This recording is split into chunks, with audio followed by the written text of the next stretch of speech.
Licenciado, Sí, buenas noches. licenciado. Sí, Gracias. licenciado, muchas gracias. Bueno, en primer lugar, pues me disculpo ahí por unos minutos de atraso. Estaba en una llamada muy importante y pues hasta ahorita pude terminar.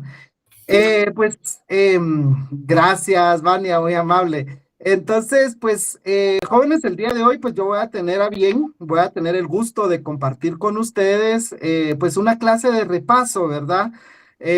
Sobre derecho laboral. Unos compañeros se abocaron al licenciado Estuardo el día del examen para que pues él pudiera apoyarlos a ustedes en repasar, ¿verdad? Ya que entiendo que el día de mañana es su examen. Él por cuestiones laborales pues no podía estar con ustedes el día de hoy y pues yo pues voy a compartir con ustedes. Entonces pues espero que esta clase sea de provecho, espero poder ayudarlos un poco, ¿verdad? No me jacto en ser especialista en derecho laboral, creo que sé algo, pero pues espero poder ayudar y solventar la mayor cantidad de dudas posibles y pues esperemos que este sea un tiempo provechoso para todos.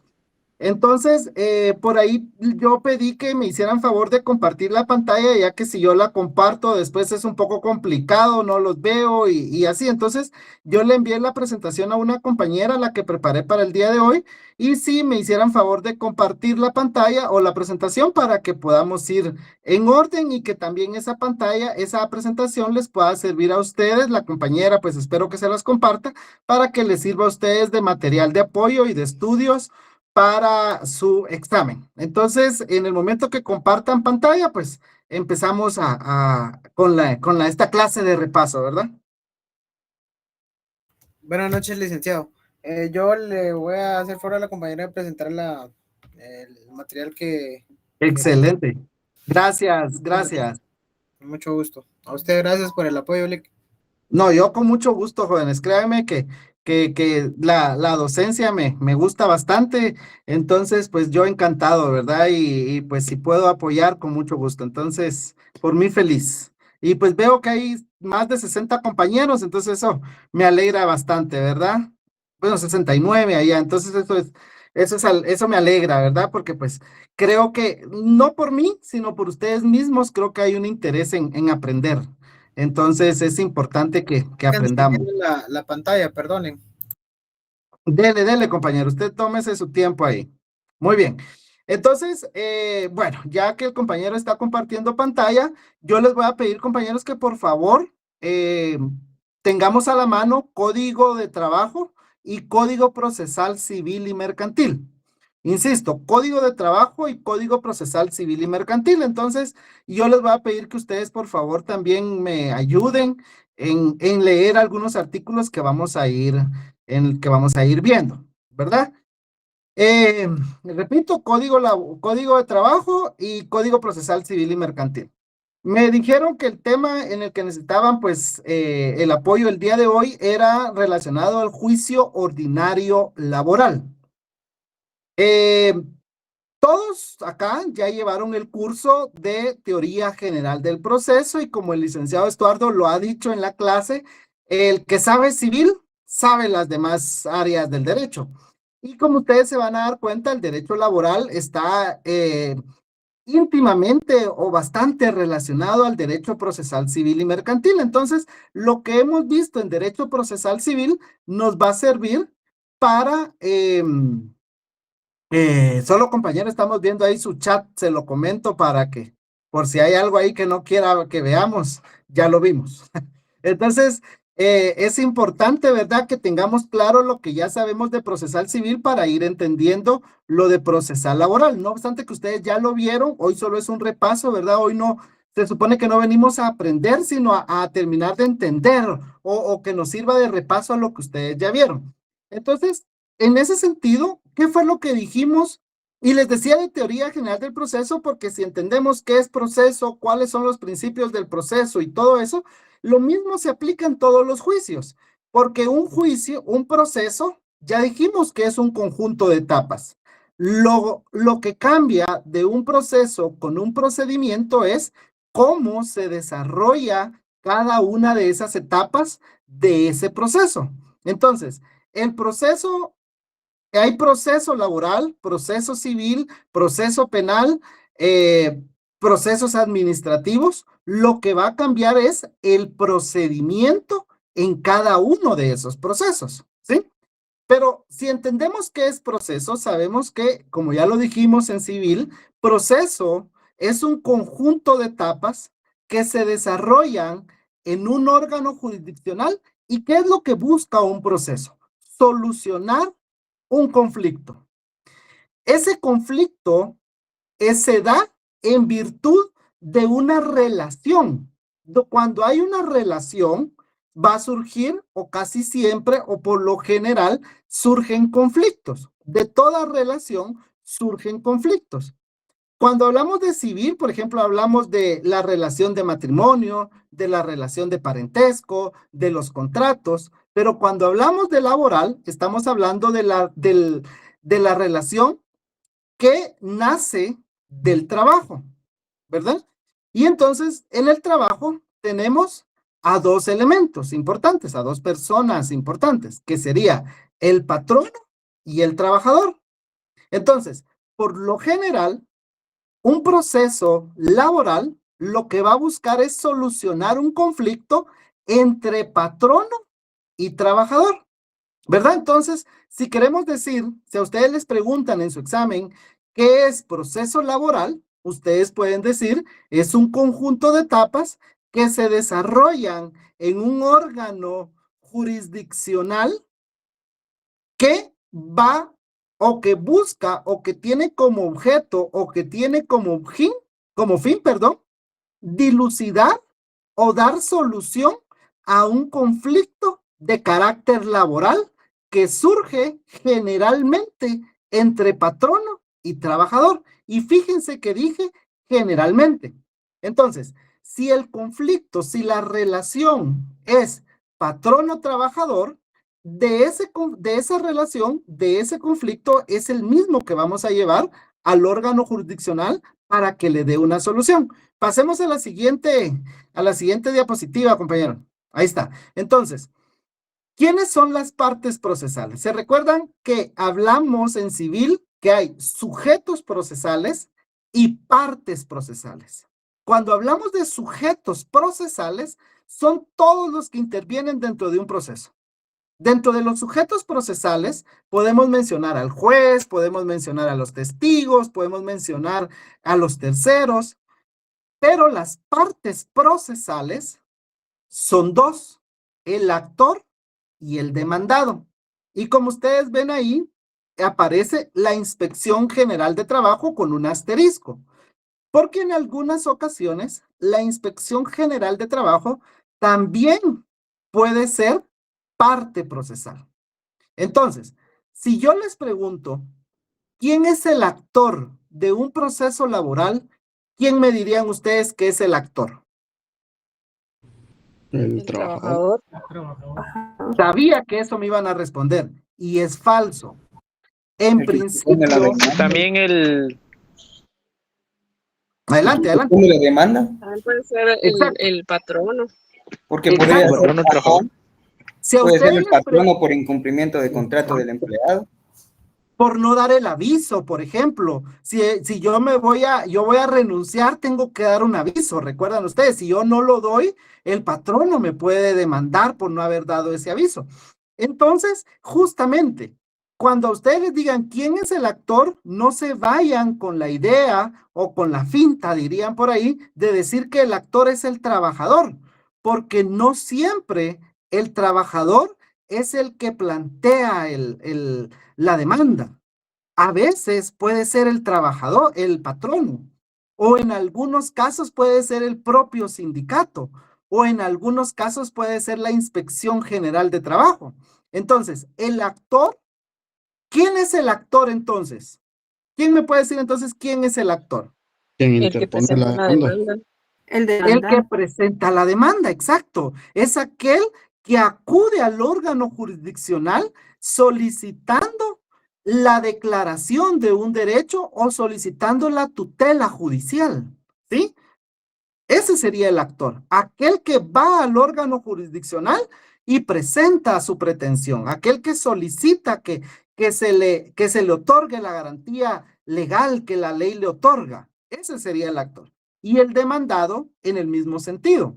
Si sabemos que no siempre el trabajador va a ser el actor y que no siempre el demandado va a ser el patrono, entonces el actor puede ser el trabajador o el patrono, y el demandado también puede ser el trabajador o el patrono. Y entonces, ¿quién es el demandado? Si a ustedes les preguntan en su examen, ¿quién es el demandado en un juicio ordinario laboral? No tienen que responder, es el patrono. No. ¿Qué responderían ustedes? A ver. ¿Quién presenta la demanda? No, el demandado. ¿Quién sería el demandado? Ah, el La demandado. para que comparezca a juicio. Miren, perfecto, estamos perfecto que no es necesario que levanten la mano, solo que si ya hay alguien que está en el uso de la palabra, los demás esperemos, ¿verdad? Porque si no, no los termino de entender, y si me interesa, pues que quede claro eso. Entonces, alguien que si alguien oye que ya alguien está participando, espere a que termine para poder participar. Pueden participar los que quieran, ¿verdad? Pero esperemos uno por uno para que nos oigamos y entre todos armemos esa definición que podemos dar en el examen. Entonces, el que quiera pueda responder. ¿A quién se le reclama el derecho, licenciado? Exacto, es a quien se le reclama el derecho. ¿Qué más se le puede decir que es el demandado? ¿En contra de quién se interpone la demanda? Exacto, en contra de quién se interpone la demanda. Solo que traten de ser un poquito más amplia, ¿verdad? Es aquel en contra de quién se interpone la demanda laboral, si usted quiere, para terminar de cuajar la idea, ¿verdad? O es aquel que se le emplaza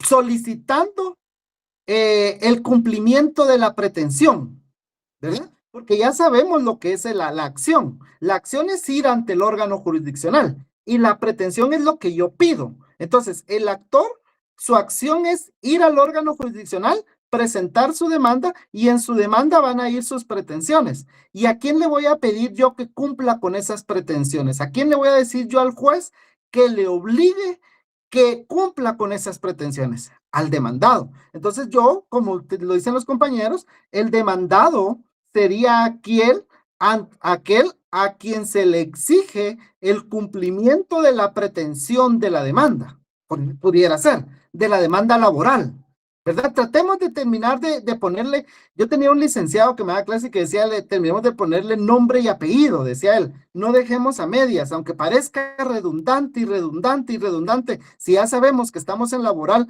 ¿para qué decir demanda laboral? Pero es importante para que la definición se vea como que más formal, más en forma, ¿verdad?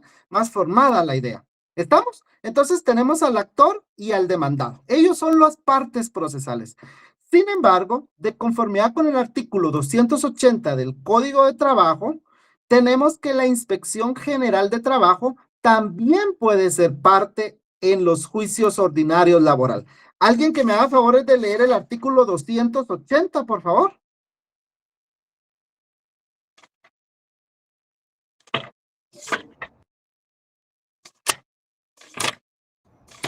Artículo 280. La Inspección General de Trabajo debe ser tenida como parte en todo conflicto individual o colectivo de carácter jurídico en que figuren trabajadores menores de edad o trabajadores cuya relación de trabajo haya terminado sin el pago procedente de indemnización, prestaciones y salarios caídos, o cuando se trate de acciones para proteger la maternidad de las trabajadoras, salvo que en cuanto a estas últimas se apersone el Instituto Guatemalteco de Seguridad Social. Gracias, ahí dejémoslo. Entonces se dan cuenta cuando la Inspección General de Trabajo también es parte dentro del proceso. Aquí en estos casos es el trabajador el que demandó al patrono, pero si el trabajador actor es menor de edad, la Inspección General de Trabajo también tiene que ser parte. Si la demanda la presentó el trabajador que fue despedido sin que le pagaran su indemnización, sus prestaciones y su salario caído, o sea, los salarios que dejó de percibir por el tiempo que fue despedido, también tiene que ser tomado en cuenta como parte en la Inspección General de Trabajo. Y por último, si el actor es una mujer trabajadora que estaba embarazada. ¿Sí? Entonces, en esos casos, la Inspección General de Trabajo también tiene que ser tenida como parte. Entonces, si ustedes quieren a su artículo 280, póngale numerales. 1, menor de edad. 2, sin pago de indemnización. Y 3, para proteger maternidad. ¿Estamos? Licenciado, disculpe, ¿podría repetir? ¿Qué desea que repita, compañera? Lo que indicó del artículo 280, que solo anoté el primero, que era trabajadores de menores de edad. ¿Usted tiene a la vista su artículo 280? ¿Tiene su código laboral a la vista? Sí. Va, entonces ahí usted va a leer que en el párrafo dice, la Inspección General de Trabajo debe ser tenida como parte en todo conflicto individual o colectivo de carácter jurídico. 1, póngale 1, en que figuren trabajadores menores de edad. O trabajadores cuya relación se haya terminado, póngale ahí el 2 ahorita, sin el pago procedente de indemnización. O cuando se trate de acciones, póngale ahorita número 3, para proteger la maternidad de las trabajadoras. Esos serían los 3 supuestos: menores de edad, trabajadores despedidos sin pago de indemnización y cuando hay que proteger la maternidad de las trabajadoras. Esos son los 3 casos en los cuales la Inspección General de Trabajo también tiene que ser tenida como parte dentro de un juicio ordinario laboral. ¿Estamos? Entonces, actor puede ser trabajador o puede ser patrono. Puede ser también incluso el sindicato. Puede ser incluso el Ministerio de Trabajo, el actor. Entonces, actor es aquel que acude al órgano jurisdiccional a solicitar la protección jurídica o a solicitar la pretensión, ¿verdad? Ese sería el actor. El demandado, aquel a quien se le exige el cumplimiento de la pretensión, que puede ser trabajador, que puede ser patrono, nada más. Bueno, también pudiera ser un sindicato. Y número 3, ¿en qué casos la Inspección General de Trabajo va a ser parte? Cuando sean trabajadores menores de edad. 2, cuando sea un caso de un trabajador que fue despedido sin haberle pagado sus prestaciones. Y número 3, cuando se trata de proteger la maternidad de las trabajadoras. ¿Estamos de acuerdo? Por ejemplo, que a una mujer la despidieron porque estaba embarazada, ¿verdad? Entonces ahí entra la Inspección General de Trabajo. ¿Estamos? Muy bien, por eso es que Inspección General de Trabajo tiene un asterisco. Jocelyn tiene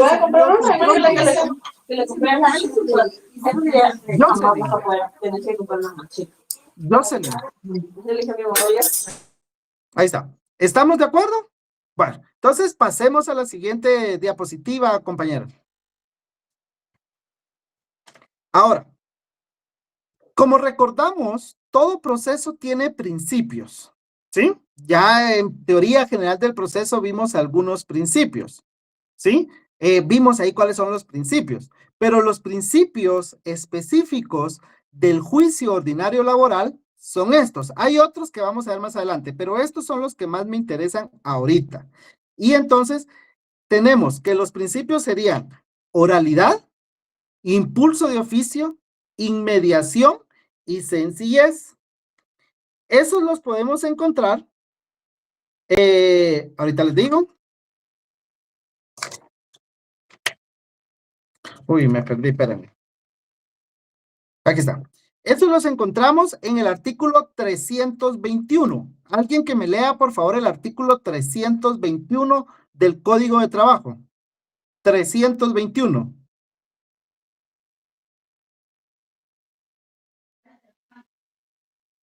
El procedimiento en todos los juicios de trabajo y revisión social es oral, actuado e impulsado de oficio por los tribunales. Consecuentemente, es indispensable la permanencia del juez en el tribunal durante la práctica de todas las diligencias de prueba. Siguiente párrafo. No es necesaria la intervención de asesor en estos juicios, sin embargo, si las partes se hicieren asesorar, podrán actuar como tales.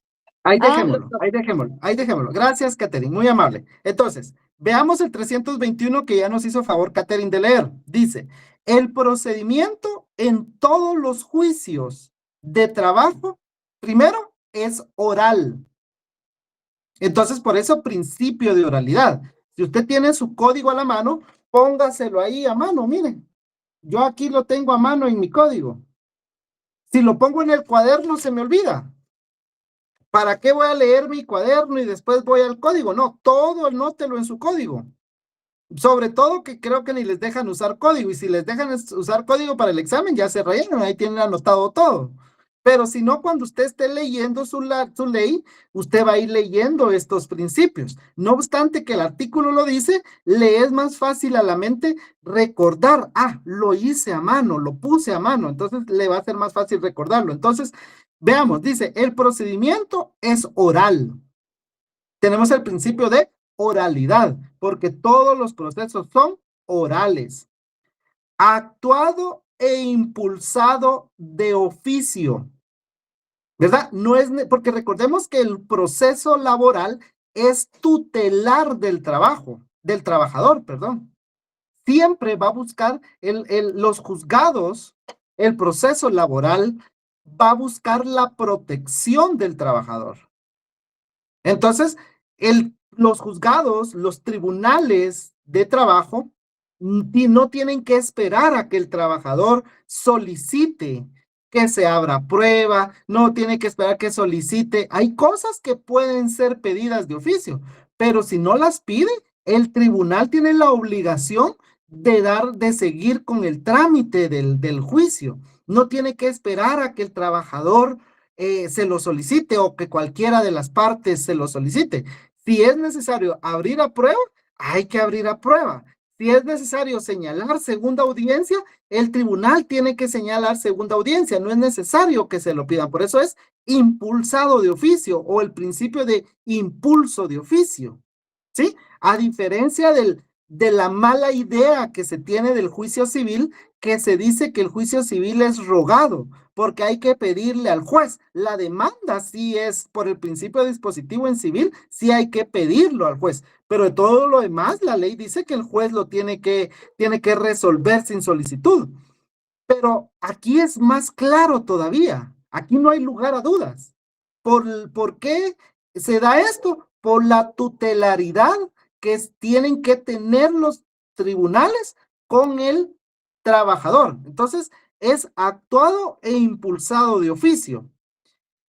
Y dice, ¿dónde encontramos? A ver, ¿quién me dice a qué se refiere la inmediación o dónde encontramos la inmediación en este artículo? No será consecuentemente es indispensable la permanencia del juez en el tribunal. Exacto.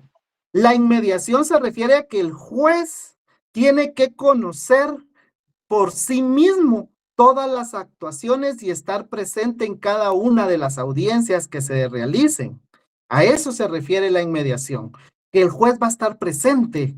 Si se va a recibir una declaración, si se va a diligenciar algún medio de prueba, el juez tiene que estar presente. ¿Estamos? Eso es la inmediación. Y número 3, sencillez. ¿Dónde encontramos la sencillez? Porque dice, no es necesaria la intervención de asesor, ¿verdad? En algunos casos va a ser necesario, en otros no. Pero por eso es que es un proceso sencillo. Y ahorita vamos a ver algo importante, pero quiero que nos quedemos con estos 4 principios. Si le preguntan en su examen, ¿cuáles son los principios que debe observar el proceso laboral? Oralidad, impulso de oficio, inmediación, sencillez. Con esos 4, ahorita vamos a ver más. Más adelante, según los artículos, vamos a ver otro par por ahí. Pero en principio estos 4. ¿Estamos? Ok. Ahora, siguiente diapositiva, compañero. ¿Me van entendiendo, compañeros? O en cualquier momento ustedes preguntan o me dicen y yo regreso o paro. Francisco Javier dice que sí. Bueno, él habla por todo. Entonces, adelante, Brian. No, perdón, lo marqué por error. Ah, ok, no hay problema. Bueno, entonces dice, esta es pregunta, por lo general yo no conozco a su licenciado, no sé cómo los examina él, pero por lo general esta es una pregunta de examen. ¿Es indispensable el auxilio de abogado? La respuesta es no. No es necesario o indispensable el auxilio de abogado en los juicios ordinarios laborales. Entonces, la siguiente pregunta, o ustedes dirán, bueno, ¿y entonces quién? Puede ir el trabajador él solo, si él quiere, va, pero vamos a ver si es así. Entonces sería, si no es indispensable el auxilio de abogado, ¿quiénes pueden actuar como asesor en el juicio ordinario laboral? Porque si ustedes se dan cuenta, la ley en el artículo 321, segundo párrafo, no dice abogado, dice asesor, ¿verdad? Pero lo entendemos como abogado. Entonces, en el 321 nos dice quiénes pueden actuar como asesores en los juicios ordinarios laborales. En primer lugar, los abogados en ejercicio, es decir, aquellos que ya se graduaron y están debidamente colegiados y juramentados ante la Corte Suprema de Justicia. Ellos, nosotros, los que ya tenemos nuestro carné con número de colegiado, podemos actuar como asesores en un juicio ordinario laboral. ¿Quiénes más pueden actuar como asesores? Los dirigentes sindicales, ¿sí? ¿Pero a quiénes? Asesorando a los miembros de sus respectivos sindicatos. Es decir, si usted trabaja en una empresa y usted no es parte del sindicato, el presidente o el dirigente sindicato de su empresa no lo puede asesorar, no lo puede representar en juicio, porque usted no es parte del sindicato. ¿Por qué? Porque la ley así lo dice. ¿Quiénes pueden ser asesores? Los dirigentes sindicales asesorando a los miembros de sus respectivos sindicatos. Circunstancia que el tribunal podrá exigir que se acredite. Tiene que demostrar que la persona que es el actor o el demandado dentro del proceso es parte del sindicato, lo tiene que acreditar, tiene que haber alguna forma en la cual se demuestre que esa persona efectivamente esté afiliada al sindicato. ¿Y cuándo más? Y en asuntos cuya cuantía exceda del equivalente a 10 veces el salario mínimo. ¿Alguien me puede decir de cuánto es el salario mínimo actualmente? Como 3.600, licenciado. 3.600. Yo no estoy tan seguro, pero sí es más o menos por esa cantidad. Yo pongo, por ejemplo, adelante, Jonathan. 3.860 y algo, si no estoy mal. Gracias. Sí, más o menos por ahí va la cantidad. Yo, para no hacerme bolas, siempre. Adelante, Sergio. Sergio. Sí, licenciado, son 3.384. Uy, ¿seguro, Sergio? Sí. ¿Ok? Sí, Lick, eso es. Perfecto, yo no voy a contradecir. Yo tenía idea que era un poquito más, pero no los voy a contradecir. Si ustedes dicen que eso es, por mí está bien. Lo que les sugiero es que hoy en la noche, al terminar la clase, ustedes investiguen cuál es el salario mínimo, ¿verdad? Entonces, ¿cuándo el dirigente sindical puede asesorar al trabajador? Bueno, puede ser un sindicato también de trabajadores. Recordemos que hay sindicatos de trabajadores y sindicatos de 3.384. Gracias, compañeros. Y hay sindicatos también de patronos. Eso también es cierto, ¿verdad? Pero dice cuando el asunto cuya cuantía no exceda 10 veces el salario mínimo. Suponiendo, solo para efectos de ejemplo, no lo vaya a poner usted en su examen si se lo pregunta. Suponiendo que el salario mínimo es de 3.500, si multiplicamos 3.500 por 10, sería 35.000 quetzales. Entonces, si la cuantía del juicio es menor a 35.000 quetzales, el dirigente sindical puede asesorar al trabajador. Por ejemplo, que un trabajador sindicalizado fue despedido sin que le pagaran sus prestaciones laborales, y él está reclamando que le paguen sus prestaciones laborales, lo que él tenía derecho por haber trabajado en la empresa. Si es menos de 35,000 quetzales, suponiendo que el salario mínimo sea 3,500, solo para efectos de ejemplo, entonces ahí el dirigente sindical sí puede ser su asesor, sí puede actuar como que si fuera su abogado, digamos. Pero si ya él está reclamando una indemnización de más de 35,000 quetzales, ya no puede hacerlo. Sí necesitaría entonces abogado. Ya no puede su asesor, su dirigente sindical. Y literal C, los estudiantes de derecho. Ahí son ustedes. De las universidades que funcionan legalmente en el país. Recordemos que, bueno, cuando yo estudiaba habían 14 universidades. No sé si todavía hay 14 universidades o hay más ya en Guatemala. Que hayan aprobado los cursos correspondientes a derecho del trabajo. Ustedes no sé si están en derecho procesal del trabajo 1 y si hay 2 o ya están en el 2, pero cuando ustedes ya terminan los procesales de trabajo, ya ustedes pudieran ser asesores. ¿Pero qué? No es solo, yo ya voy en 9º semestre, ya voy a asesorar. No. ¿Por qué? Porque dice que hayan aprobado los cursos correspondientes en asuntos cuya cuantía no exceda el equivalente a 10 veces el salario mínimo. Volvemos a la misma cuantía de la literal anterior. Dice, y en todo caso, bajo la dirección y control de las facultades, es decir, a través del bufete popular. ¿Sí? Por ejemplo, usted está hoy en su casa, usted ya está en 9º semestre o ya cerró la carrera y llega su vecino o llega algún familiar y le dice, mira vos, fíjate que me despidieron y usted le dice, mira, ¿y cuánto te tenían que pagar? Yo calculo que son como 20,000. Mira vos, yo voy a ser tu asesor porque yo ya aprobé todos mis cursos de derecho laboral. ¿Puede ser su asesor? No, porque eso tiene que ser a través del bufete popular. ¿Sí? ¿Estamos? Ok. Siguiente diapositiva, compañero. Bueno, los requisitos de la demanda. ¿Sí? Requisitos de la demanda. Estos requisitos son muy, muy parecidos a los que vimos en derecho procesal civil. Son casi los mismos. Veamos. Estos requisitos de la demanda los encontramos en el artículo 332 del Código de Trabajo. Vámonos al artículo 332 y alguien que me lo lea, por favor.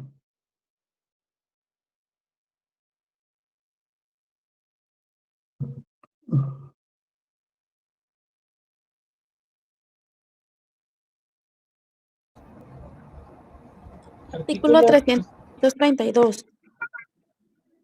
Toda demanda debe contener, numeral A, designación del juez o tribunal a quien se dirija. Solo, perdón, compañera. Yo sé que a mí me han enseñado que se felicita en público y se corrige en privado, dicen por ahí. Pero no voy a dejar de pasar esta oportunidad.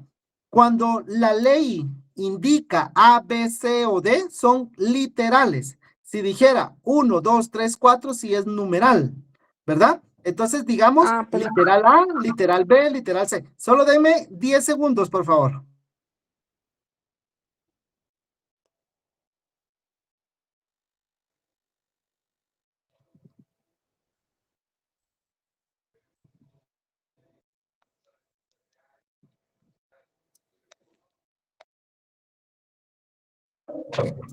Perdón la interrupción, compañeros. Entonces, ahora sí, Madeline, disculpe, no lo hice con ninguna mala intención, sino que al contrario, lo importante aquí es que aprendamos, ¿sí? Está bien, gracias. Artículo 332.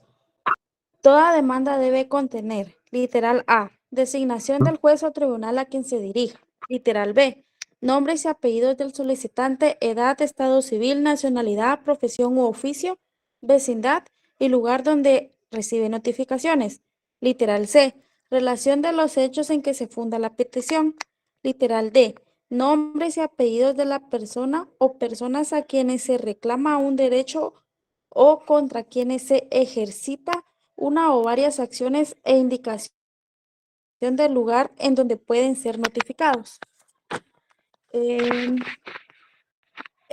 Enumeraciones de los medios de prueba con que se acreditarán los hechos individualizándolos en forma clara y concreta según su naturaleza, expresando los nombres y apellidos de los testigos y su residencia, si se supiere. Lugar en donde se encuentran los documentos que detallará elementos sobre los que se practicará inspección ocular o expertaje. Esta disposición no es aplicable a los trabajadores en los casos de despido, pero si ofrecieren prueba deben observarla. F. Peticiones que se hacen al tribunal en términos precisos. G. Lugar y fecha.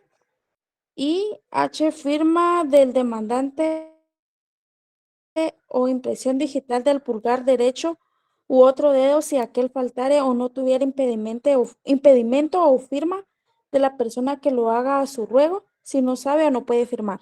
Ahí dejémoslo. Gracias, compañera. Como ustedes se dan cuenta, son casi exactamente los mismos que vimos en el Código Procesal Civil y Mercantil. Son casi los mismos del artículo 61, solo que aquí, como ustedes ven, ya la prueba está enumerada dentro de los requisitos y hay dos cosas que cambian entre una demanda civil y una demanda laboral. La primera cuestión sería la de la literal B, que en la presentación está como numeral 2. ¿Qué dice la literal B? Dice, nombres y apellidos del solicitante. Número 1, nombres y apellidos del solicitante. Siempre tienen que recordar, y ustedes, miren, hace poquito yo era el abogado de la mujer en una demanda de divorcio voluntario. Entonces el abogado del señor, del esposo, era el encargado de hacer la demanda y yo solo la iba a firmar.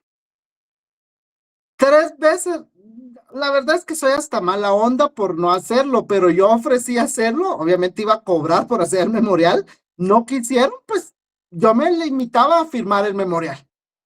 3 veces rechazaron el bendito memorial porque no ponía la vecindad. Sí, eso, perdón, no ponían el domicilio en el divorcio voluntario, en el memorial de demanda, en el memorial de solicitud de divorcio voluntario, no ponían cuál era el domicilio. Al abogado se le iba y rechazaban la demanda. Entonces, ¿por qué les menciono esto? Porque aquí, en el numeral 2, en la literal B del artículo 332, los requisitos son nombres y apellidos del solicitante. 1. Edad. 2. Estado civil. 3. Nacionalidad. 4. Profesión u oficio. 5. Vecindad. En el Código Procesal Civil y Mercantil dice domicilio. Aquí lo que piden es vecindad y lugar donde recibe notificaciones. ¿Alguien me puede decir cuál es la diferencia entre domicilio y vecindad? La vecindad es la circunscripción municipal. ¿Y el domicilio? Bueno, el domicilio es donde regularmente... Geográfica. Sí, donde reside la persona, pero sea a nivel general, se podría decir. Más o menos. Y empezó bien, pero Es se la desvió. circunscripción departamental, Ic. Exacto. El domicilio. Recordemos que cuando hablamos de domicilio en civil, en penal es otra cosa, pero en civil el domicilio es la circunscripción departamental, el departamento donde una persona reside, mientras que la vecindad es el municipio. La residencia sí es su casa de habitación. En penal, el domicilio se refiere tanto a la casa donde vive como al departamento donde vive. Por eso es que ustedes a veces oyen, le dieron arresto domiciliar y dicen, pero es que andaba en la calle. Sí, pero es que se refiere a que no puede salir de su departamento. Y otras veces sí es arresto domiciliar porque tiene que permanecer dentro de su casa, no puede salir de su casa. Pero eso es en penal. En civil y para efectos de laboral también, domicilio es el departamento, la vecindad es el municipio. Entonces ahí tenemos una diferencia. Si recordamos civil, nos vamos a recordar de esto. En civil piden el domicilio, o sea, el departamento en el cual vive la persona. mientras que en laboral lo que están pidiendo es la vecindad. Yo no sé con el compañero que nos estaba haciendo el favor de compartir la presentación, ¿la dejó de compartir o se desconectó? El link, según yo, sí está compartiendo, pero voy a verlo nuevamente, permítame un momento. ¿Alguien más me puede decir o solo a mí es el que no me aparece? No aparece, No, Lick, no se ve. No aparece. No, Lick. no aparece. Entonces, sí, sí, hace favor, compañero. Entonces, bueno, sigamos. Entonces, ¿cuáles son los requisitos? Esto es indispensable porque el día del examen miré que algunos estaban bateando. Nombres y apellidos, edad, estado civil, nacionalidad, profesión, oficio, vecindad. Son 6 requisitos, 6 datos de identificación los que hay que poner en toda demanda de la persona que está presentando el escrito. ¿Sí? Lick, solo una pregunta, perdón. Adelante. Cuando dice vecindad, por ejemplo, yo voy a poner la dirección de la zona 1, del municipio de Guatemala, del departamento de Guatemala. ¿Está bien o tengo que poner 2 veces la dirección? No, usted tiene que poner de esta vecindad. Por ejemplo, Ok. digamos que yo voy a presentar la demanda. Entonces yo pongo nombre, Osman Leonel Sandoval Sandoval. Edad, 35 años.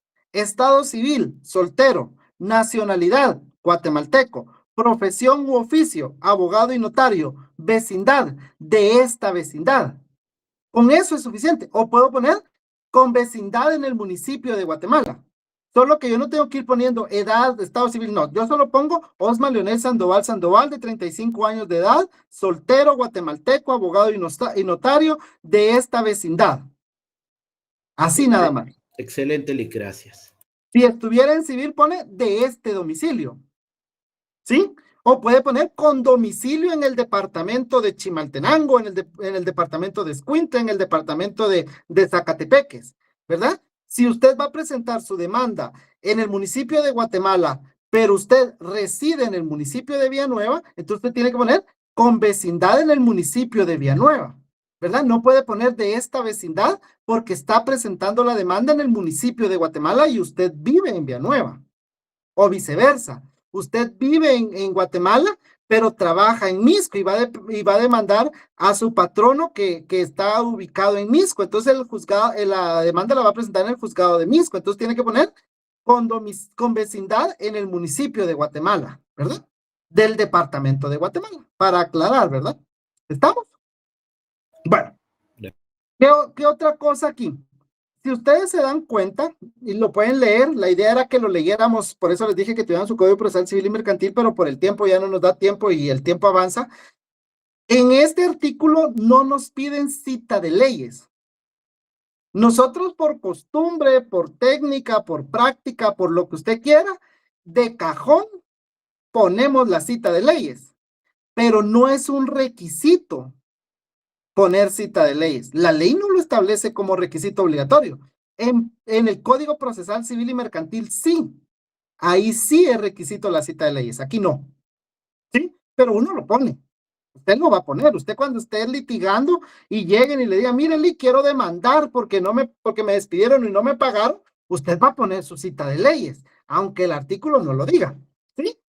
¿Se recuerdan que en algún momento hablamos sobre, en la clase, sobre las medidas cautelares y el proceso cautelar, que son aquellas medidas o aquellas providencias que se le solicitan al juez para asegurar las resultas del juicio? ¿Se recuerdan que está el embargo, que el juez, que en el examen venía que enumerara medidas de garantía, que está el embargo, el secuestro, anotación de demanda, arraigo?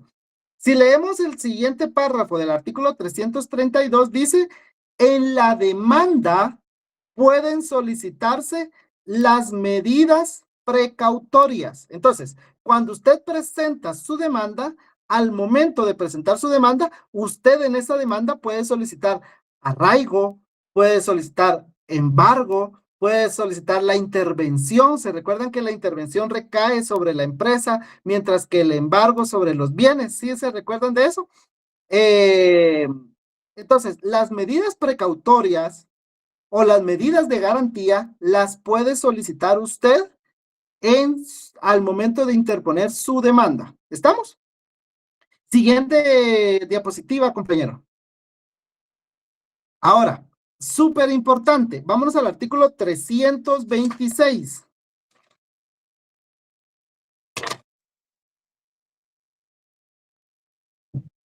supletoriedad procesal. ¿Alguien me puede decir qué es un vacío legal?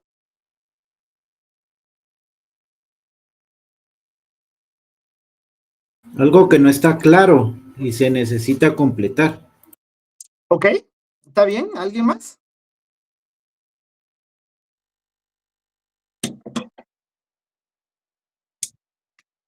Sí estamos en clase, ¿verdad, compañeros? ¿O solo con Marvin estamos y mejor solo a él le paso la presentación y que él estudie por su cuenta? Sí, aquí estamos, licenciado. Lo que Sí, pasa es que estamos no de sé. acuerdo. Ok, pero ¿qué es vacío? Ya el compañero nos dio una idea. ¿Qué es un vacío legal? ¿Qué más me pueden ampliar de este tema? Que ¿Podría ser algo que no está regulado? deja un espacio para argumentar. Ok, un vacío legal es cuando la ley no regula algo. ¿Sí?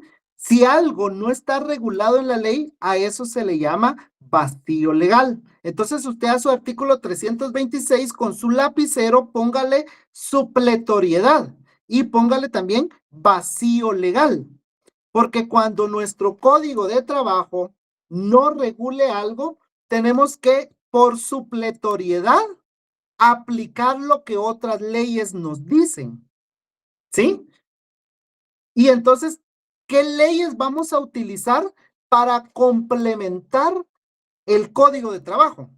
Si yo estoy llevando un juicio, pero resulta que se da alguna situación y voy a ver a mi código de trabajo y el código de trabajo no dice qué hacer o cómo solventar esa situación, entonces yo supletoriamente tengo que aplicar otras leyes. ¿Y qué leyes voy a aplicar supletoriamente a materia de trabajo? Dice, lo voy a leer yo por cuestiones de tiempo. Artículo 326, espero que ustedes lleven la lectura. En cuanto no contraríen el texto y los principios procesales, ya vimos qué principios, que contiene este código, se aplicarán supletoriamente las disposiciones del Código Procesal Civil y Mercantil y la ley del organismo judicial. ¿Sí? Entonces, por eso es importante conocer el juicio ordinario civil y todas las pruebas civiles y las excepciones civiles. Porque aquí no lo están, algunas cosas aquí no están. Las excepciones, aquí nos dice, en el código lo vamos a ver, nos habla de excepciones, pero no nos las enumera. Entonces nos tenemos que ir al Código Procesal Civil y Mercantil para ver cuáles son las excepciones. ¿Sí? ¿Por qué? Porque no nos vamos a ir al procesal penal, porque la ley nos dice Código Procesal Civil y Mercantil y ley del organismo judicial.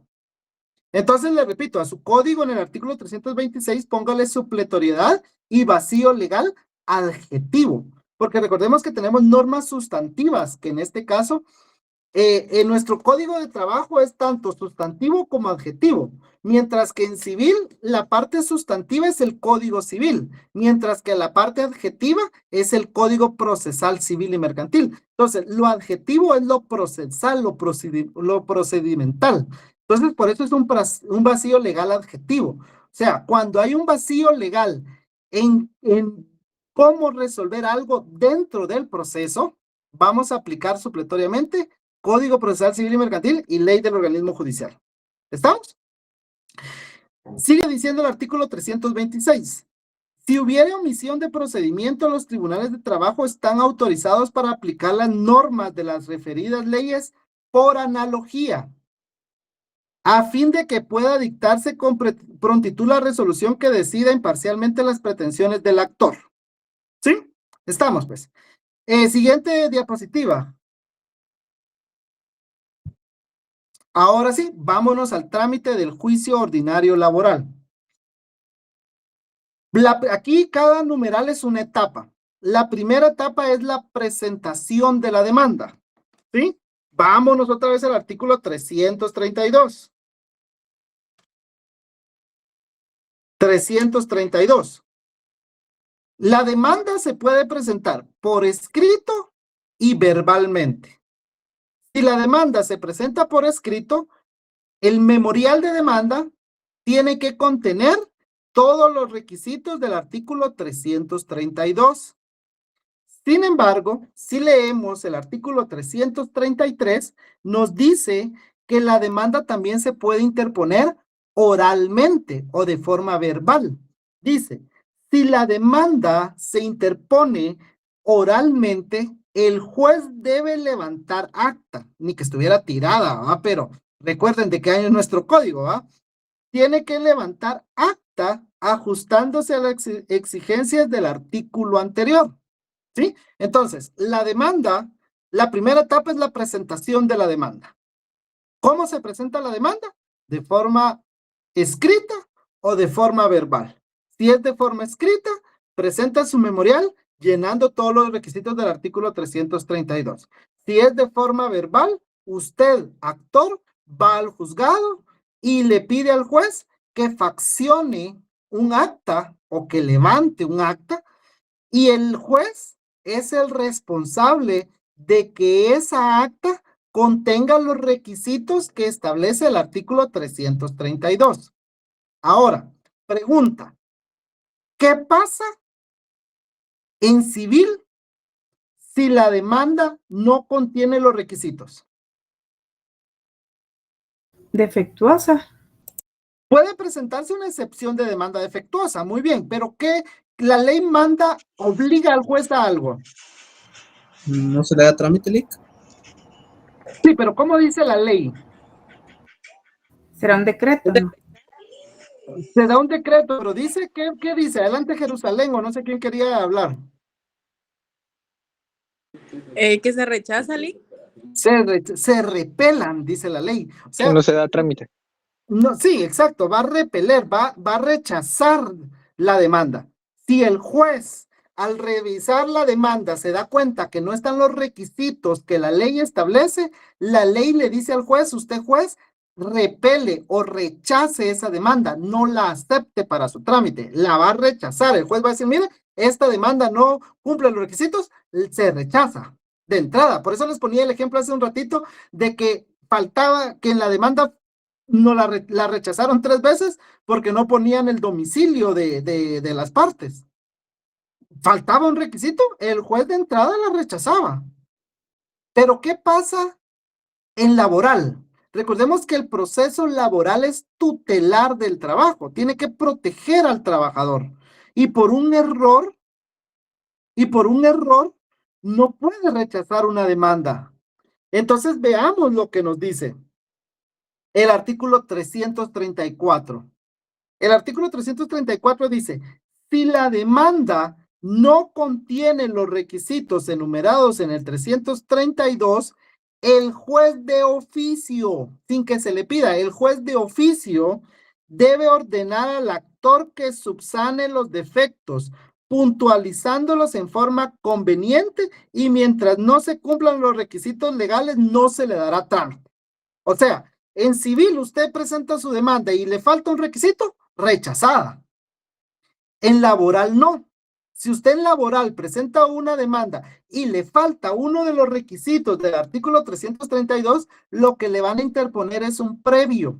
Le van a decir, previo, van a emitir, el juez va a dictar un decreto en el cual va a decir, se tiene por recibido el memorial de demanda presentado por el señor tal y tal en contra de fulano de tal.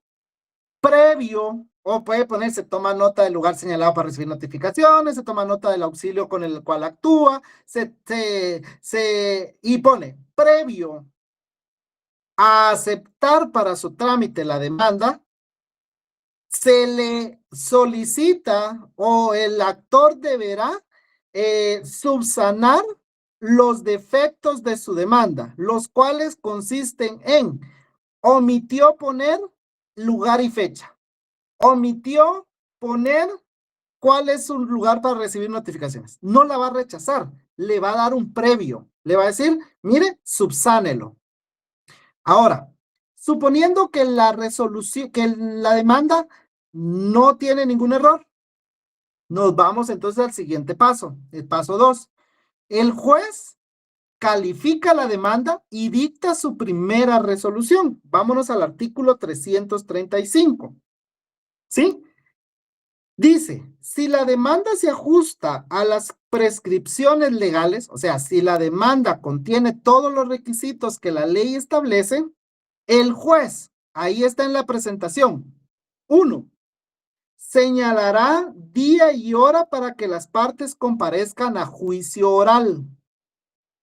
2, las previniéndolas o va a prevenir a las partes presentarse con sus pruebas a efecto que se rindan en dicha audiencia. Y número 3, va a percibir a las partes. Bajo apercibimiento de continuar el juicio en rebeldía de la parte que no comparecía en tiempo, sin más citarle ni oírle.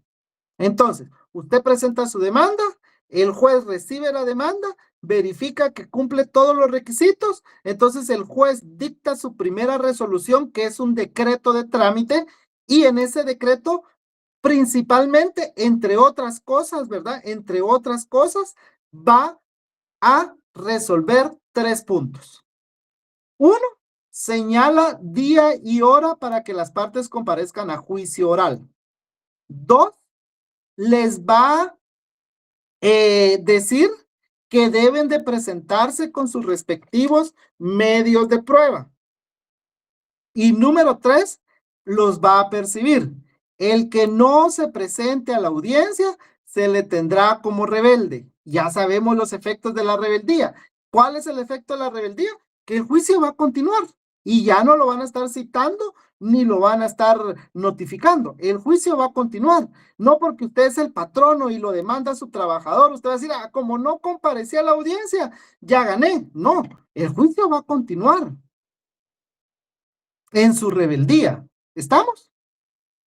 Ahora, paso número 3 o etapa número 3, la notificación. Vámonos al artículo 337. Recordemos que en la primera resolución el juez señala día y hora para que las partes comparezcan a juicio. Entonces, esa resolución hay que notificarla. ¿Y qué dice el artículo 337? Entre la citación, porque la notificación tiene efectos de citación. Cuando en el decreto, cuando en la resolución dice, se le señala día y hora para que se presente al juzgado a la audiencia de juicio oral, ahí lo están citando.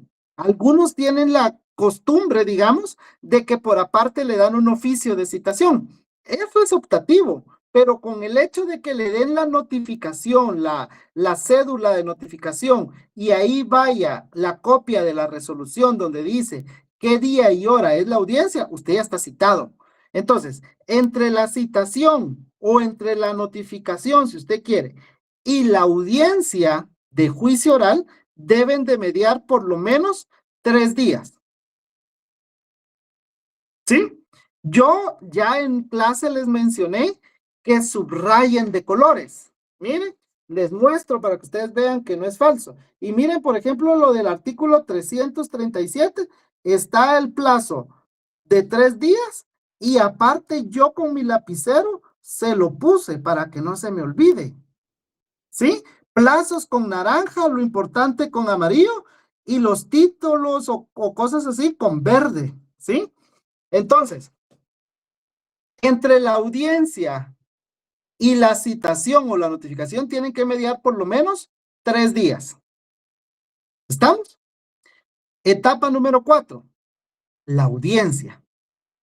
Ya se presentó su demanda, el juez vio que todo que cumplía todos los requisitos, dictó su primera resolución, lo mandó a notificar, el notificador del juzgado le notificó a usted como demandado y entonces tiene que ir usted a la audiencia. Etapa número 4, ¿verdad?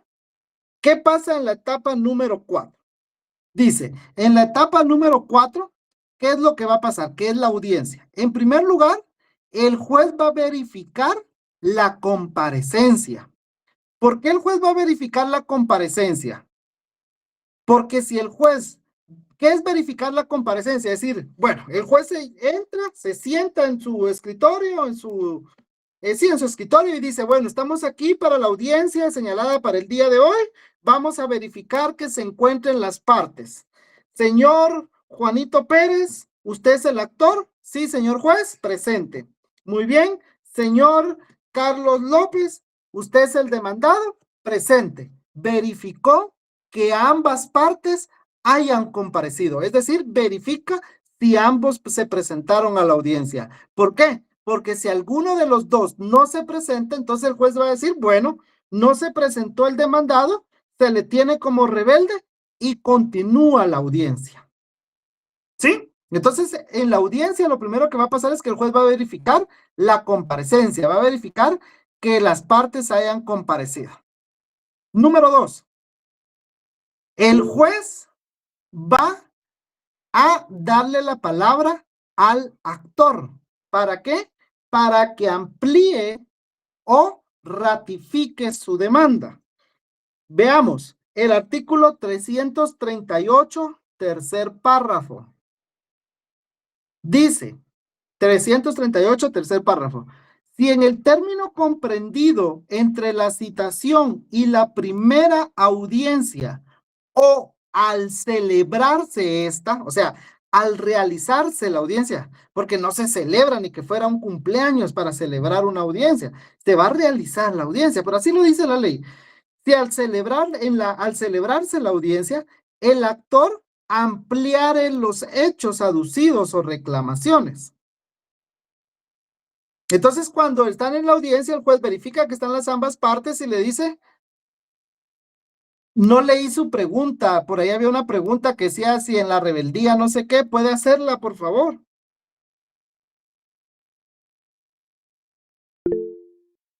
Alguien hizo una pregunta, si me la hiciera, por favor. Sin levantar la mano, Catherine, adelante. No, yo solo tengo una duda, no sé si fue ¿qué diferencia tienen los efectos de la rebeldía y la confesión ficta? Sé que la confesión ficta es cuando el juez le da una sentencia porque no se presentó una de las partes. Y tienen La rebeldía es en laborales no presentarse a la audiencia. ¿Sí? Entonces él toma una actitud de rebelde, no se presenta a la audiencia. La confesión ficta se da si dentro de las pruebas se pidió que se le tomara declaración de parte. Entonces, como la persona no se presentó a la audiencia, obviamente no se le puede tomar declaración. Entonces, por no haberse presentado a la audiencia, se le tiene como rebelde. Pero si además se pidió declaración, como él no está, no se le puede tomar declaración. Entonces, la ley nos indica que al no presentarse y responder a las preguntas, entonces se le tiene como por confeso, se tiene como por aceptado lo que el actor está diciendo o pidiendo.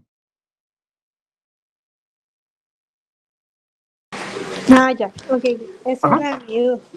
Gracias. Ok, entonces, el juez pidió la declaración. ¿Cómo así que el juez pidió la declaración, Gladys? Buenas noches, licenciado.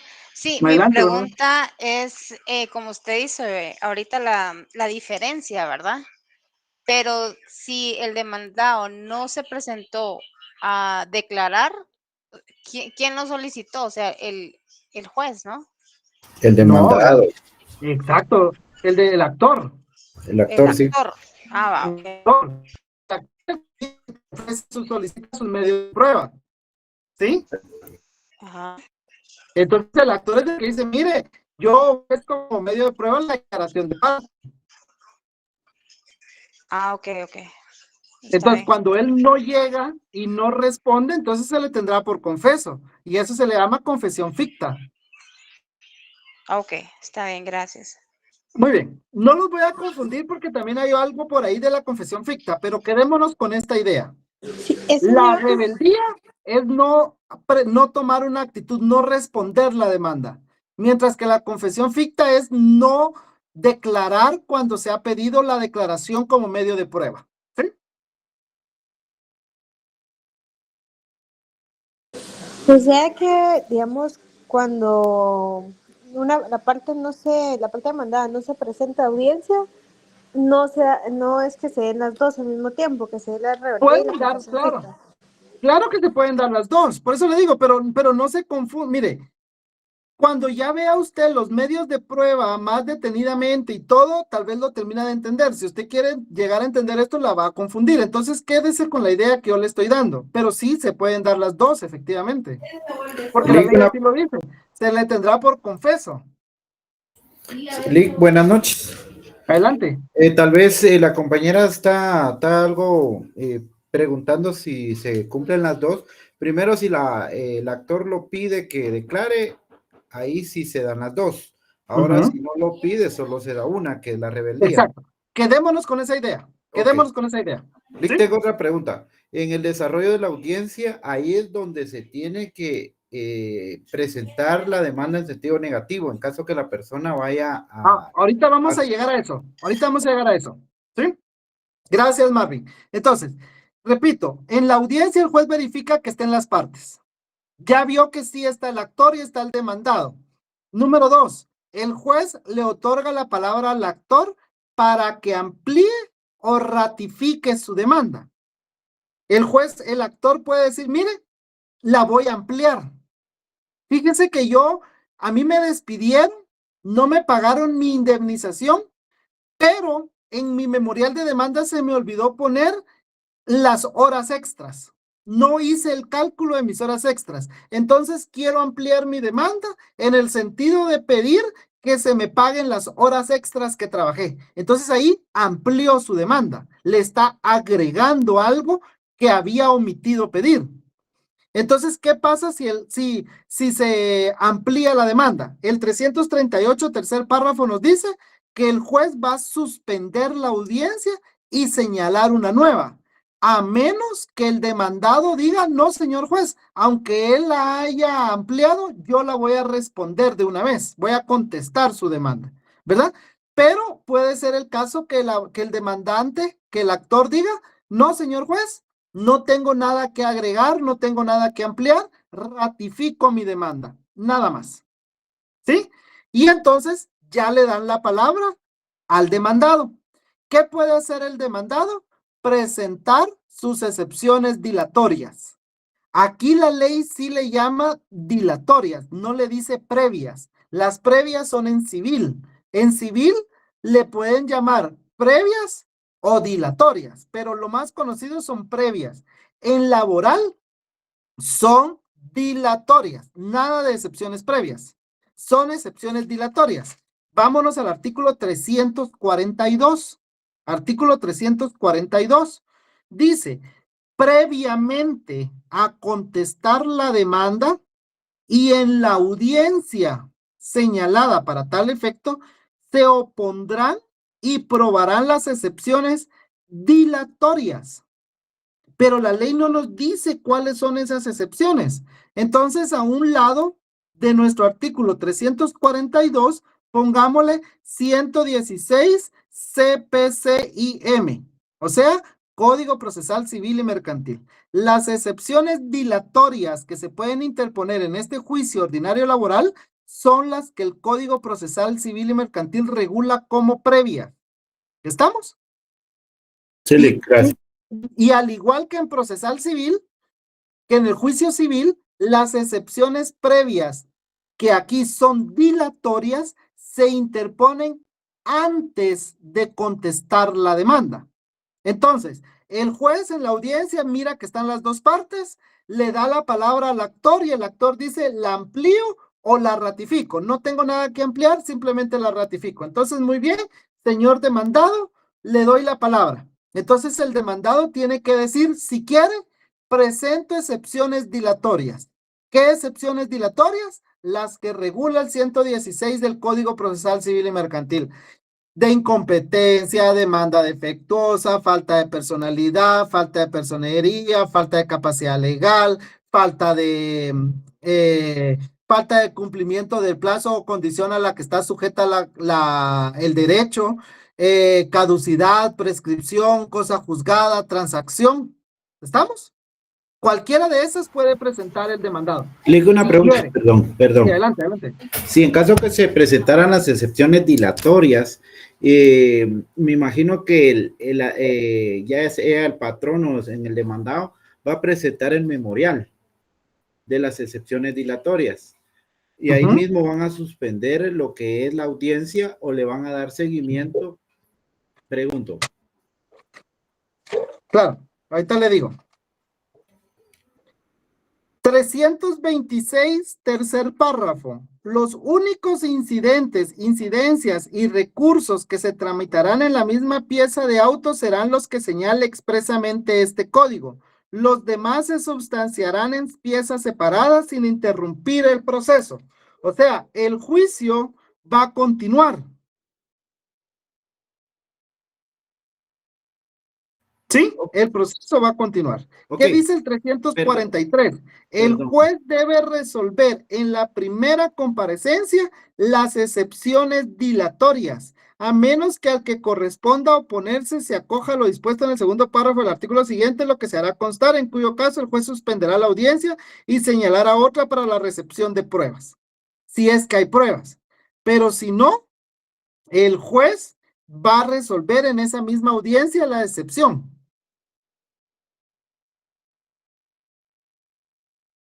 Ok. Y si... antes de permitir que el demandado conteste la demanda, va a resolver la excepción. Excelente, gracias. Muy bien. También le hace el 344, segundo párrafo. Por cuestión de tiempo, ya son las 8:20. Se supone que a las 8 vamos a terminar esto, pero son las 8:20. Ok, entonces le hace el segundo párrafo del 344 y con eso termina de aclarar su duda. Entonces, el demandado, si quiere, presenta excepciones y si no quiere, no presenta excepciones. Pero si las presenta, el juez la va a resolver y si no la presenta, entonces tiene la oportunidad de contestar la demanda. ¿Cómo va a contestar la demanda? Igual que en civil. Puede allanarse, artículo 340, tercer párrafo, dice, si el demandado estuviera de acuerdo con la demanda, o sea, eso es allanarse. Entonces, si usted quiere al 340, tercer párrafo, póngale allanamiento. Entonces, el demandado puede, ya vimos que puede ser rebelde, no presentarse a la audiencia, rebelde. Pero puede contestar la demanda en sentido afirmativo, es decir, sí, estoy de acuerdo con que lo despedí sin pagarle y le voy a pagar, ¿verdad? Allanamiento, está de acuerdo con lo pedido en la demanda. Puede también contestar en sentido negativo y decir, no estoy de acuerdo con lo que él pide. Y puede contestar en sentido negativo interponiendo excepciones perentorias. Veamos, 342, segundo párrafo. Las excepciones perentorias se opondrán con la contestación de la demanda o la reconvención. Entonces, y la reconvención está en el 338, primer párrafo. 338, primer párrafo. Si el demandado no se conforma con las pretensiones del actor, debe expresar con claridad en la primera audiencia los hechos en que funda su oposición. Esa sería contestar en sentido negativo. Su oposición es contestar en sentido negativo. Pudiendo en ese mismo acto reconvenir al actor. Entonces, ¿cuáles son las actitudes que puede tener el demandado aquí? Las mismas que en civil. Rebeldía, allanamiento, contestar en sentido negativo interponiendo excepciones perentorias y número 5, la reconvención. ¿Estamos? Ahora, después de que ya el demandado... Perdone. Adelante. ¿Qué artículo dijo de la reconvención, perdone? 338. Muchas gracias. Muy bien. 338. Entonces, después de que el demandado ya contestó la demanda, nos vamos a la siguiente etapa, que es la fase de la conciliación, que es dentro de la misma audiencia. Ya el demandado contestó la demanda, nos vamos a la conciliación. Esta es una parte obligatoria en todo juicio ordinario laboral. 340, segundo párrafo. 340, segundo párrafo. Contestada la demanda y la reconvención, si la hubiera, el juez procurará avenir a las partes proponiendo las fórmulas ecuánimes de conciliación y aprobará en el acto cualquier fórmula de arreglo en que convinieren siempre que no se contrarían las leyes, reglamentos y disposiciones aplicables. Siempre tiene que haber una fase de conciliación dentro de la audiencia. ¿Sí? Puede ser que simplemente las partes digan, no estamos dispuestos a conciliar. Puede ser que se concilie y ahí se acabó todo. Y número 5 y número 6, dentro de esta primera audiencia se va a diligenciar la prueba. ¿Sí? 344. Si no hubiere avenimiento entre las partes, el juez recibirá inmediatamente las pruebas ofrecidas. Recordemos que cuando el juez dicta la primera resolución, dice que previene a las partes a presentarse con las pruebas. Entonces, después de que ya se intentó la conciliación y no hubo, 344, si no hubiera avenimiento entre las partes o si no hubiera una conciliación, el juez recibirá inmediatamente las pruebas ofrecidas. ¿Sí? 346 también lo dice. Todas las pruebas deben recibirse inmediatamente por el juez en la primera audiencia. Vamos a la siguiente diapositiva, compañeros, ya vamos a terminar. Pero, ¿qué pasa? Sigamos en el artículo 346, segundo párrafo. Si ustedes se dan cuenta, la etapa 5, 6 tienen asterisco porque estas pueden darse o no pueden darse. Incluso la 7 también puede darse o no puede darse, pero sobre todo la 2 y la 3. Dice, segundo párrafo del artículo 346, si en esta audiencia, o sea, en la primera audiencia, no fuere factible recibir todas las pruebas por imposibilidad del tribunal o por la naturaleza de las mismas, se señalará nueva audiencia que debe practicarse dentro de un término no mayor de 15 días. ¿Sí? A partir de la primera comparecencia bajo estricta responsabilidad del titular del tribunal. ¿Sí? Entonces, todas las pruebas se tienen que diligenciar en la primera audiencia, pero si no da tiempo por culpa del tribunal, entonces se señala una segunda audiencia únicamente para prueba, y esa segunda audiencia se tiene que realizar dentro de un plazo que no puede ser mayor a 15 días. Pero aún así, si dentro de esta segunda audiencia tampoco se pueden diligenciar los medios de prueba que hacían falta, tercer párrafo del 346, extraordinariamente, póngale ahí algo importante, subráyelo bien, extraordinariamente, y siempre que por circunstancias ajenas al tribunal o a las partes no hubiera sido posible aportar todas las pruebas, el juez podrá señalar una tercera audiencia. Esta última audiencia se practicará dentro del término de 8 días. ¿Estamos? Ahora, vámonos al artículo 357. Recuerdan que en el juicio civil hay vista, aquí ya no hay vista, pero sí hay auto para mejor proveer, que es lo mismo prácticamente, cambia un poquito, pero es casi que lo mismo que el auto para mejor fallar, pero en laboral no se le llama auto para mejor fallar, se le llama auto para mejor proveer. ¿Qué dice el artículo 357? Los tribunales de trabajo y provisión social tienen facultad para practicar de oficio o a instancia de parte. O sea, el tribunal de oficio puede dictar el auto para mejor proveer o puede ser a solicitud de una de las partes.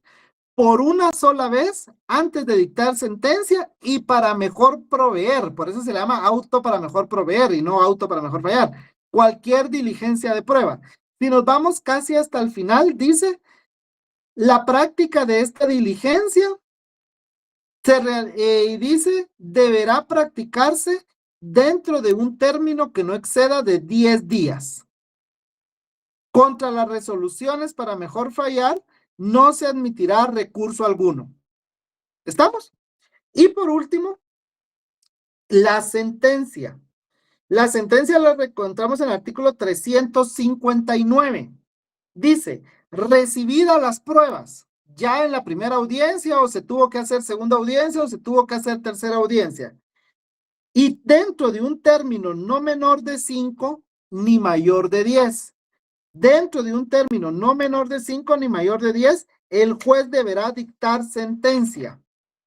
Ahora, si el demandado no comparece a la primera audiencia y se le declara en rebeldía, el primer párrafo del artículo 358 dice, cuando el demandado no comparezca a la primera audiencia sin justificación, y esto va para la compañera que preguntaba, y hubiera sido legalmente citado para prestar confesión judicial, ya veo, no solo no llegó, sino que también se le iba a tomar declaración.